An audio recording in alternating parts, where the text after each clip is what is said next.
Radio Quartier Libre, Isaac de l'Étoile vous présente Tout contre Léo, librement inspiré de la nouvelle de Christophe Honoré. Le narrateur, Marcel, a 21 ans. Il nous parle de son enfance. Enfin, d'un moment bien précis de son enfance lorsqu'il avait 10 ans. Mais laissons-lui plutôt la parole. Qui mieux que lui pourrait vous expliquer son histoire ? Autour de moi, ils se sont tour à tour inquiétés, moqués, énervés, ils se sont engueulés et calmés. Se sont dit que finalement il n'y avait rien à faire, que ça passerait. Puis dimanche soir... Allô, petit Marcel ? Ouais, C'est Yvan. je t'ai reconnu. Dis, tu voudrais pas venir 2-3 jours chez moi, en vacances ? Je me fais chier comme un rat mort. Ouais, moi aussi. Bon, bah, on se passe nos mères ? Ok. Maman, tu peux prendre la mère d'Yvan au téléphone ? Qu'est-ce qui se passe, mon trésor ? Yvan m'invite pour quelques jours chez lui. À peine maman et moi avions pénétré dans sa maison qu'Yvan m'a saisi le bras et sans un mot m'a entraîné à l'étage. De la cage d'escalier, j'entendais nos mamans se dire les mots de maman. Ils sont incroyables. Ça ne pense qu'à jouer à cet âge-là. Le mien, c'est encore un bébé. Je vous assure. Et votre mari, cette mutation ? À mes côtés, Yvan faisait l'Indien en temps de guerre. Un doigt sur la bouche, le regard paniqué, marchant à pas de loup. Je pigeais pas grand-chose à son manège. Nous sommes passés devant sa chambre, puis sans un bruit, avec 1000 précautions pour verrouiller la porte, nous nous sommes enfermés dans celle de ses parents. Ici, ils s'imaginent que je viens jamais. Je pense qu'on peut parler sans risque. Qu'est-ce qui se passe, Yvan ? On est foutus. Ils savent tout. Qui ? Quoi ? Mais la police, du con ! Je te dis qu'ils sont au courant pour la médiathèque. Tu délires, mon pauvre. Ah ouais, je délire. Et pourquoi tu crois que t'es là alors ? Pourquoi tu crois que ma mère a insisté comme une malade pour que je t'invite ? C'est pourtant toi qui as téléphoné. Ouais, c'est moi qui ai téléphoné. Mais c'est ma mère qui a eu l'idée. Et tu connais ma mère, elle est pas du genre à me proposer d'inviter des copains ici. Je comprends rien. Merde, fais un effort, petit Marcel, c'est évident. Ils ont dû truffer la maison de micros. Ils pensent qu'on va sûrement parler de la médiathèque. Ils veulent nous confondre, nous piéger, avec bande magnétique à l'appui. C'est ta mère qui a voulu que je vienne ? Comme je te l'ai dit, elle m'a fait tout un cirque pour que je te téléphone. Merde, Marcel, qu'est-ce qu'on va faire ? Rien. Léo. J'ai dévalé l'escalier, couru jusqu'à la porte d'entrée. La voiture de maman prenait juste à gauche dans le carrefour. Puis elle a disparu derrière la rangée de peupliers. 3 jours passés chez Yvan. 3 nuits les yeux grands ouverts et défilant devant. Mes plus beaux souvenirs d'avec Léo. Mais c'est fini les jours de fête. Je dois me faire l'idée d'une vie moins Léo. Moins son visage grognon quand, le samedi midi, je saute sur son lit en lui gueulant dans l'oreille. Il est l'heure de mettre le couvert ! Moins ses bras tendus qui m'agrippent par les pieds et me font marcher la tête à l'envers. Moins sa bagnole pourrie où je peux écrire à la craie sur sa boîte à gants. Moins son sourire léger quand je lui fais lire les lettres de Gwen et qu'il me fait croire qu'elles sont tellement jolies qu'il voudrait les recopier. Moins ses gueulantes parce que, soi-disant, j'accapare la télé tout le week-end entre mes émissions de sport et mes jeux vidéo. Moins les parties de beach volley. Pierrot et Tristan contre Léo et moi. 3 jours passés chez Yvan. 3 jours où je m'efforce d'oublier ce qui se passe à la maison, à l'hôpital ou je ne sais où. C'est inutile. Je suis prisonnier de la maladie de Léo. Au repas, aux chiottes, en jouant, partout ça me prend. C'est un truc physique qui monte à l'intérieur. D'abord une vague, un désordre, puis un chaos. Tout se serre et se tord. Je me sens comme trop en vue, trop exposé, à la portée de tous les coups environnants. Je sais que rien ne peut me défendre. Ça me frappe, j'ai mal.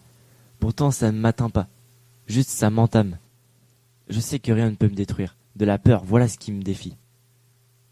J'ai un nombre illimité de vies qui se grignotent. Impossible de faire game over. Une défaite permanente qui me pulvérise pas.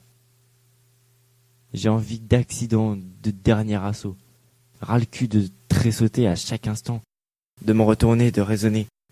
Qu'il tombe, puisque je suis trop petit pour le relever. Depuis que je lui ai dit que la police n'était en rien dans l'invitation de sa mère, Yvan est rassuré.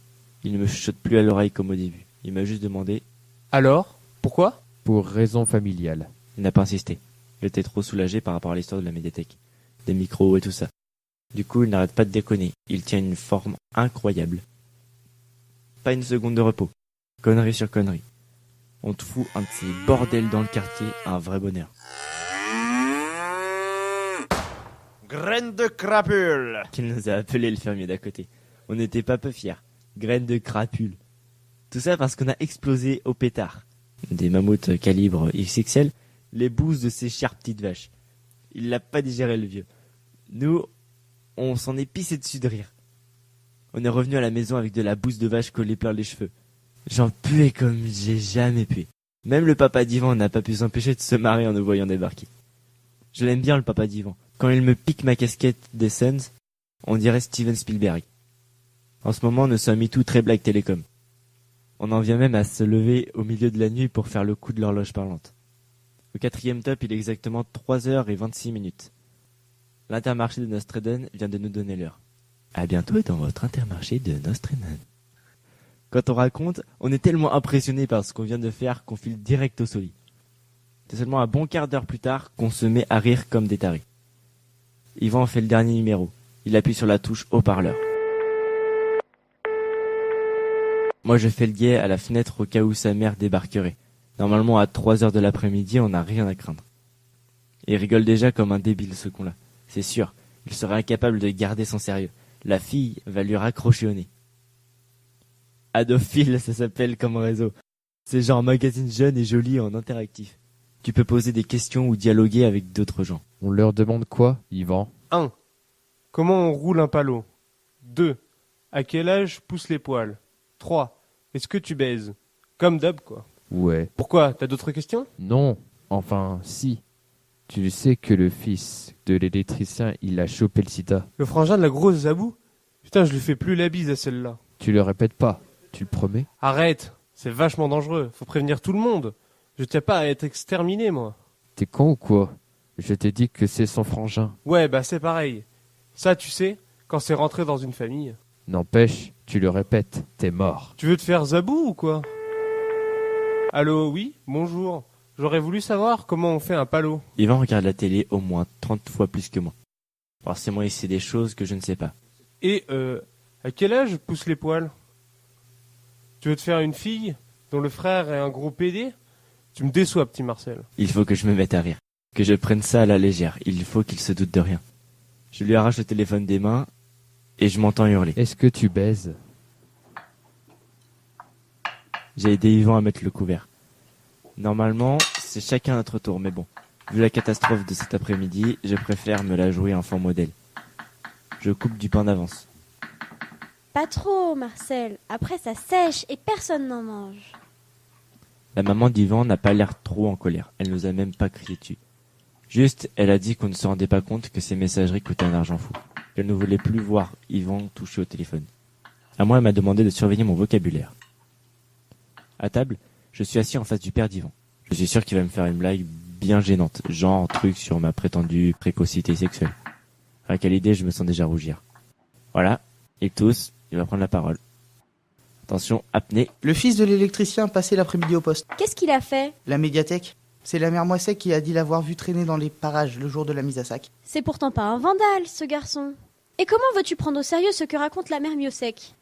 J'en sais rien, moi. On dit qu'il aurait mal tourné depuis qu'il fréquente la fille Moinin. Elle le rend fou. Et Dieu sait comme les filles peuvent nous pousser à la folie. Hein, petit Marcel? Ne pas regarder Yvan. Manger tranquillement mon escalope. Voilà, un peu de moutarde. Pas trop. Inutile de relever la tête. De s'intéresser à la conversation, elle n'est pas de mon âge. Tiens, j'ai presque soif. Je peux prendre de l'eau? Mais bien sûr! Serre-toi, petit Marcel. Je ne comprends vraiment pas ce qu'il lui a pris. À qui? Même sans le regarder, je sens le sourire du père d'Yvan. Sa question m'est destinée. Au fils de l'électricien, pourquoi te détruire comme ça, gratuitement? Moi, je sais. Oh non, non, pitié Yvan, tu ne sais rien. Qu'est-ce que tu sais? Il a le sida. Et merde, j'en peux plus. Vous ne voulez pas me laisser un moment tranquille, juste un peu tranquille. Dis, tu veux pas fermer ta gueule, Yvan? Où t'as été pêcher ça, toi? Ben, c'est sa sœur. Elle est dans notre classe. Un petit Marcel, qu'elle nous a dit que son frère était malade, la Zabou. Je te répondrai pas, sale con. Ouais, enfin c'est pas une raison pour saccager la médiathèque. Tu sais, il doit être dans un tel état de désespoir, ce garçon. Quel âge il peut avoir? 19? 20? C'est pas possible. Elle vous a dit quoi, Isabelle? Séropositif? Ou sida? Je ne sais plus. Tu te souviens, petit Marcel? Léo a dit, Je vais crever du sida. Il n'a pas dit qu'il était malade, il a dit je vais mourir. Peut-être qu'il n'est que séropositif. Il peut vivre encore longtemps. En tout cas, ça prouve que tout le monde peut l'attraper. Il n'avait pas de problème, ce petit, une copine, tout ça. Maintenant que vous êtes grands, les garçons, ça c'est ce qu'il faut retenir. Je retiens ce que je veux. Mon frère, ce n'est pas tout le monde. Ce qui me semble incroyable, c'est qu'avec tout le battage qu'on fait autour de ça, des jeunes puissent encore se faire avoir. Je ne veux pas le culpabiliser, ce garçon, mais tout de même. Où vas-tu, petit Marcel ? À suivre.